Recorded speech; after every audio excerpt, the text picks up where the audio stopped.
ბატონო. მოგესალმებით, კოლეგებო.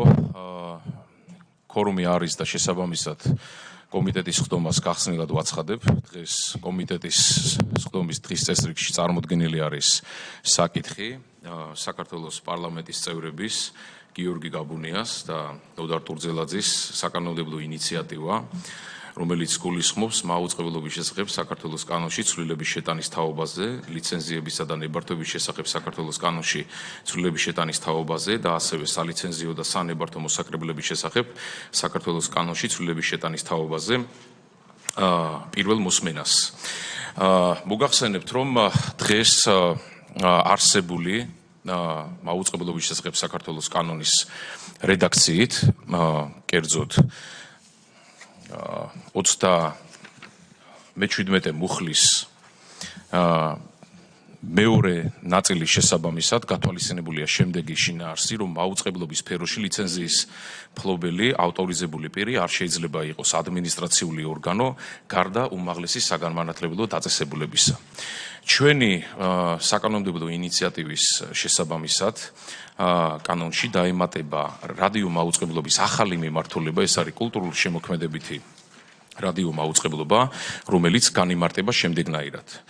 რომ ამ კანონით დადგენილი წესით კულტურული შემოქმედებითი რადიო მაუწყებლობა, ეს არის კერძო სამართლის არაკომერციული იურიდიული პირის ან საჯარო სამართლის იურიდიული პირის კულტურის ორგანიზაციის მიერ განხორციელებული რადიო მაუწყებლობა, რომელიც უზრუნველყოფს კულტურის სხვადასხვა დარგის პოპულარიზაციას, საზოგადოების ფართოფენებისთვის კულტურის სფეროსთან დაკავშირებული შემეცნებითი და მიმდინარე ამბების შესახებ ინფორმაციის მიწოდებას, რომლის მიზანი არ არის მოგების მიღება. კულტურის ორგანიზაცია, ეს არის ისეთი ტიპის ორგანიზაცია, რომელიც კულტურის შესახებ საქართველოს კანონის მეხუთე მუხლის V ქვეპუნქტით არის გათვალისწინებული, მისი განმარტება.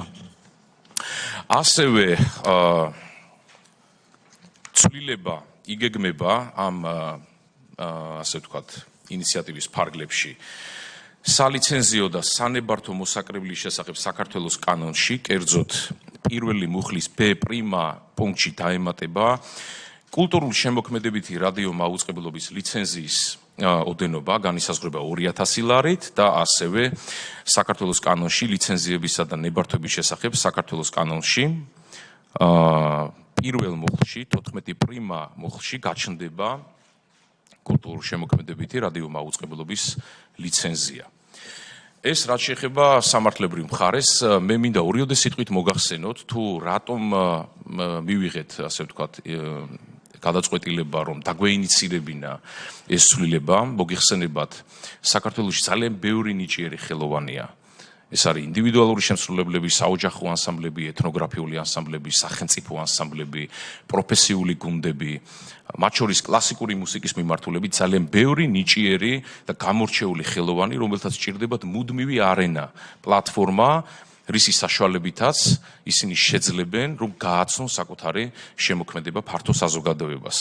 დღეს მოგიხსენებათ არსებობს ამის შესაძლებლობები, ეს შეიძლება იყოს სოლო კონცერტი, მაგრამ სოლო კონცერტი, რა თქმა უნდა, ხარჯებთან არის დაკავშირებული და ეს ხარჯები ხან არის, ხან არ არის, ხოლო რადიო მაუწყებლობა იქნება კარგი საშუალება იმისთვის, რომ ასე ვთქვათ, საზოგადოების ფართოფენებისთვის იყოს მათი შემოქმედება და მათი ხელოვნება ხელმისაწვდომი. მოგიხსენებათ, დღეს თანამედროვე ტექნოლოგიების განვითარების პირობებში სოციალური ქსელები ძალიან პოპულარულია და ყველაზე მოთხოვნადია და რადიო სივრცე თითქოს აღარ არის ისეთი მოთხოვნადი და პოპულარული, მაგრამ მე მინდა გითხრათ, რომ რეგიონებში განსხვავებულია, ასე ვთქვათ, მდგომარეობა და დიდი ინტერესია და ეს ინტერესი თუ არ არის, უნდა გააჩნდეს ეს ინტერესი და ვფიქრობთ, რომ კულტურული შემოქმედებითი მაუწყებლობის გაჩენა იქნება ძალიან კარგი საშუალება და კარგი შესაძლებლობა, მათ შორის ლაივ ცოცხალი შესრულება, ლაივ კონცერტები, რომელიც დღეს რადიო სივრცეს ძალიან ნაკლია და ვფიქრობთ, რომ ეს იქნება ძალიან კარგი შესაძლებლობა, კარგი სიახლე და ამ მიმართულებით მე ვფიქრობ, რომ ჩვენ ადმინისტრაციულ ორგანოებს სამუფლების მიცემით ძალიან მნიშვნელოვან და კარგ შესაძლებლობას მივცემთ. რაც შეეხება ეტაპებს, რა თქმა უნდა, აქაც მას შემდეგ რაც კანონში შევა შესაბამისი ცვლილება და ასე ვთქვათ გაჩნდება ეს შესაძლებლობა ადმინისტრაციულ ორგანოს, ამ შემთხვევაში კულტურის სამინისტროს სისტემაში შემავალ საჯარო სამართლის იურიდიულ პირებს, მათ შორის აფხაზეთის და აჭარის ავტონომიური რესპუბლიკების კულტურის სამინისტროების მმართველობის სფეროში არსებულ საჯარო სამართლის იურიდიულ პირებს, მათ შორის მუნიციპალური აიპების იმ აიპების, რომლებიც კულტურული შემოქმედებითი მიმართულებით მოღვაწეობენ, ექნებათ გარკვეული ეტაპები გასავლელი, მათ შორის გარკვეული ფილტრაცია, რომელსაც ისინი გაივლიან სამინისტროში. ფილტრაციაში მე მაგ მხედველობაში მათ კარგად უნდა დაასაბუთონ, რატომ სჭირდებათ რადიო მაუწყებლობა, რამდენად ეს პასუხობს მისი ამ ორგანიზაციის დებულებით გათვალისწინებულ მიზნებს და ამოცანებს. ასევე ჩვენ მოგვივიდა ამ კანონპროექტთან დაკავშირებით გარკვეული რეკომენდაციები, 7 რეკომენდაცია მოსული.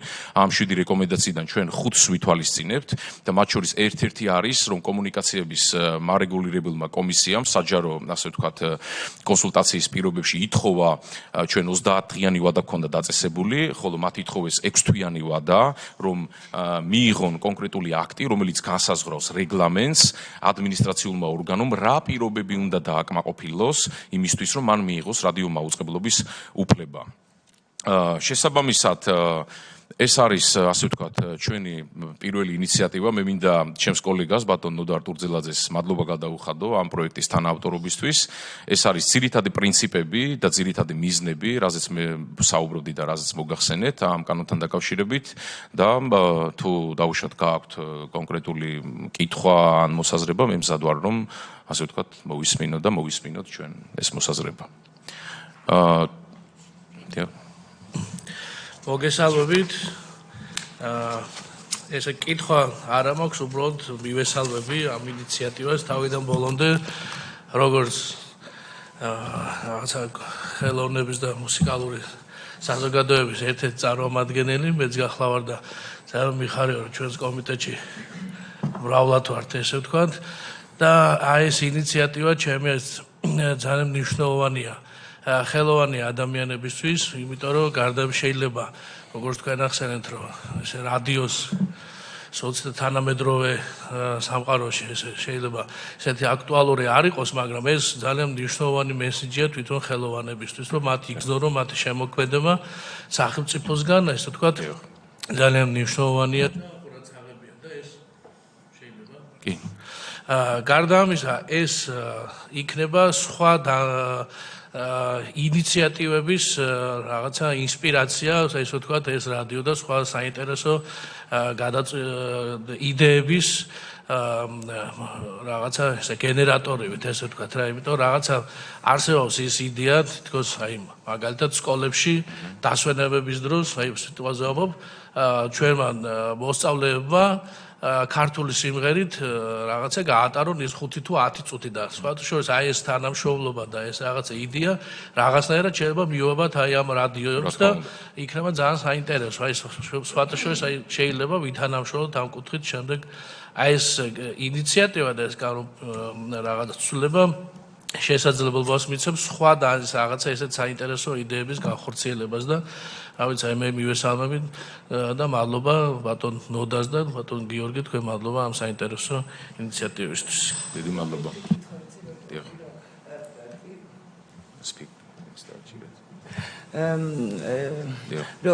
როგორც მე ვიცი, პირველი არხი ყველგან არის და იმასაც აქვს ეს სიხშირეები და აი ამ გართულება პირდაპირ პირველი არხის სიხშირეზე რო დაჯდეს რადიო თუ რაღაც ცალკე უნდა იყოს, აი ეს ვერ გავიგე. რა თქმა უნდა, ცალკე უნდა იყოს რადიო სიხშირე, საზოგადოებრივ მაუწყებელს აქვს თავისი მიზნები და ამოცანები და რა თქმა უნდა, მათი ერთ-ერთი მთავარი პრიორიტეტი უნდა იყოს ქართული კულტურის მაქსიმალური პოპულარიზაცია. მათ აქვს თავისი მიზნები და ამოცანები, თუმცა მათი უფლება და მათი უფლების განხორციელება არ გულისხმობს სხვა, ასე ვთქვათ, ორგანიზაციებისთვის ამ პოტენციური უფლების ასე ვთქვათ, წართმევას. შესაბამისად, ეს იქნება ახალი შესაძლებლობა, მათ შორის კონკურენციის თვალსაზრისითაც და შესაბამისად აქ ამ შემთხვევაში საზოგადოებრივ მაუწყებელს აქვს ყველაზე დიდი დაფარვა დღეს ქვეყანაში, აქვს ამ მიმართულებით დიდი შესაძლებლობები, თუმცა ასე ვთქვათ, ჩვენ რამდენადაც გვაქვს ინფორმაცია კომუნიკაციების მარეგულირებულ კომისიას და ზოგადად რესურსი ამ მიმართულებით არსებობს, რომ ახალი რადიო სიხშირეები გაჩნდეს და იყოს. კარგი. შესაბამისად, თუ რამე კითხვა არსებობს, მე მზად ვარ უპასუხო, თუ გაქვთ ასე ვთქვათ სურვილი რომ თორე და მაშინ უყაროთ, დიახ. შეგვიძლია ჩვენ უყაროთ გენჯი პირველი მოსმენით ამ კანონ პროექტს თუ თანახმახართ. შესაბამისად გადაწყვეტილება მიღებულია, დიდი მადლობა და სხდომა დახურულია.